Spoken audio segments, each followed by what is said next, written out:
বাংলাদেশের রাজনীতিতে দল বদলের সংস্কৃতি বহুকাল থেকেই চলে আসছে। তৃণমূলের নেতাকর্মীরা প্রায় ক্ষমতার পরিবর্তনের সাথে সাথে মাঠ পর্যায়ে সুবিধা নিতে ক্ষমতাসীন দলে যোগ দিয়ে থাকেন।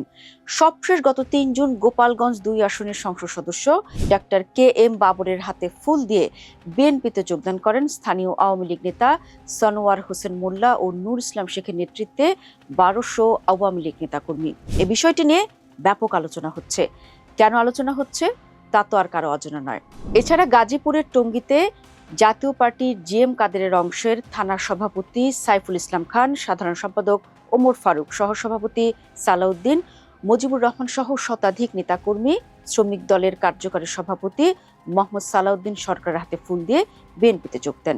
এর বাইরেও চট্টগ্রাম, বরিশাল, রাজশাহী এবং কুমিল্লায়ও বিভিন্ন দলের বেশ কিছু নেতাকর্মী বিএনপিতে যোগ দিয়েছেন।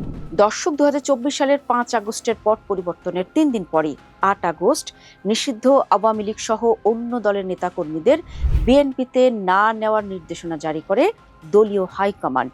সেদিন বিএনপির সিনিয়র যুগ্ম মহাসচিব রুহুল কবির রিজভী সই করা চিঠিতে বলা হয়, পরবর্তী নির্দেশ না দেওয়া পর্যন্ত বিএনপির ওয়ার্ড থেকে জাতীয় পর্যায়ের কোনো কমিটিতে অন্য রাজনৈতিক দলের কেউ বা অরাজনৈতিক কেউ যোগ দিতে পারবে না। পরবর্তী সময় ২০২৫ সালের ৯ জানুয়ারি আবারও একই বার্তা দিয়ে নির্দেশনা মেনে চলতে বলা হয়। কিন্তু বছর না যেতেই তা মানছেন না তৃণমূলের অনেকেই। খোঁজ নিয়ে জানা গেছে অন্য দলের নেতাকর্মীদের দলে ফেরানোর বিষয়ে করা নিষেধাজ্ঞা এখনো প্রত্যাহার করেনি বিএনপি। তবে তৃণমূলে তা কমে মানা হচ্ছে, বরং দলে ফেরানো হচ্ছে অন্য আদর্শের নেতাকর্মীদের। এ নিয়ে তৃণমূল নেতাদের যুক্তি, রাজনৈতিক বাস্তবতায় সাংগঠনিক শক্তি বাড়াতে এবং স্থানীয় প্রভাব বিস্তারে নতুন মুখ প্রয়োজন। তবে কেন্দ্রীয় নেতৃত্বের একটি অংশ মনে করে, এভাবে আদর্শগতভাবে ভিন্ন পটভূমির লোকজনকে দলে নেওয়া হলে দীর্ঘমেয়াদে সাংগঠনিক সংকট তৈরি হতে পারে। দর্শক, ইতোমধ্যে ৩ মাস অতিক্রম করেছে তারেক রহমানের নেতৃত্বাধীন বিএনপি সরকার। এ সময় সামাজিক অবকাঠামো খাতে কিছু সাফল্য ছিল উল্লেখযোগ্য, তবে সাংগঠনিক কার্যক্রমে কিছুটা মন্থরগতি পরিলক্ষিত হচ্ছে বলে ধারণা করছেন রাজনৈতিক বিশ্লেষকরা। বিশেষ করে দলীয় কোন্দল থামাতে না পারা, তৃণমূলের সঙ্গে কেন্দ্রের দূরত্ব, দলের সাংগঠনিক নেতারা সরকারের গুরুত্বপূর্ণ দায়িত্ব পালন করায় আগের মতো সংগঠনকে সময় দিতে না পারা, নির্দেশনা অমান্য করে ভিন্ন দলের নেতাকর্মীদের দলে ফেরানো এবং হাইব্রিডদের আধিপত্য, সব মিলিয়ে এক ধরনের সমন্বয়হীনতা কাজ করছে। সবশেষ বিভিন্ন জেলায় অন্যান্য দল থেকে নেতাদের বিএনপিতে যোগ দেওয়া আপাত দৃষ্টিতে সেই ইঙ্গিত দিচ্ছে। এমনটি চলতে থাকলে দলে ত্যাগী নেতারা উপেক্ষিত হন কিনা বা দলীয় কার্যক্রমে ব্যাঘাত ঘটে কিনা সে বিশ্লেষণও করছেন কেউ কেউ।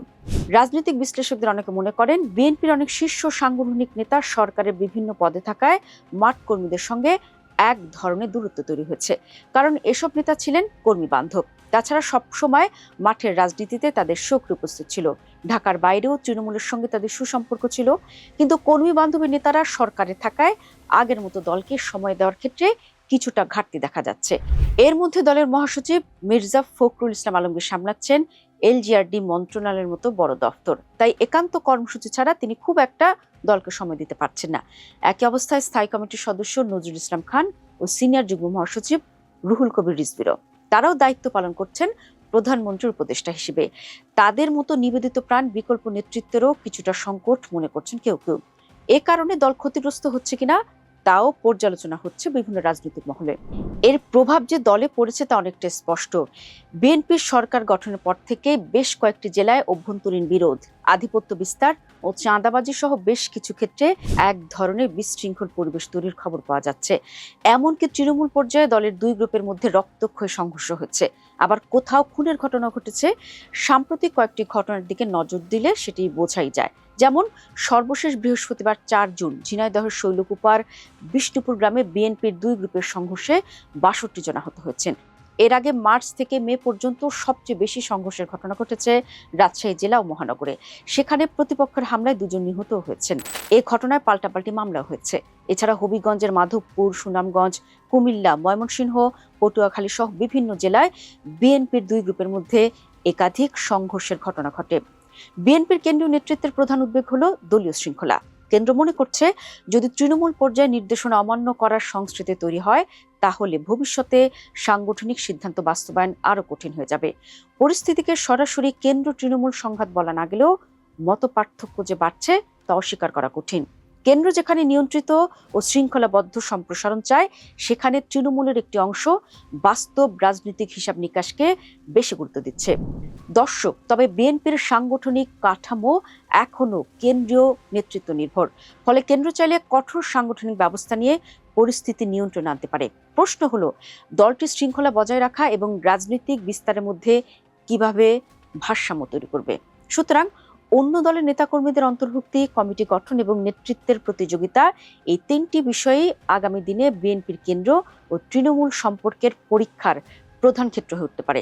বর্তমানে যে টানাপোড়েন দেখা যাচ্ছে, তা সাময়িক নাকি গভীর সাংগঠনিক সংকটের ইঙ্গিত, সেটিই এখন বড় প্রশ্ন।